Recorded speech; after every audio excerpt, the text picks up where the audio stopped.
मूर्तीला पाहून जर बोललो मनातून, तिच्या मूर्तीला पाहून जर बोललो मनातून, ती ऐकते आपलं सर्व काही, ती ऐकते आपलं सर्व काही.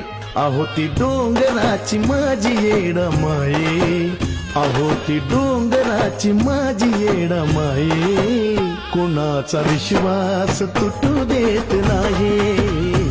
अहो ती डोंगराची माझी येडमाये, कुणाचा विश्वास तुटू देत नाही.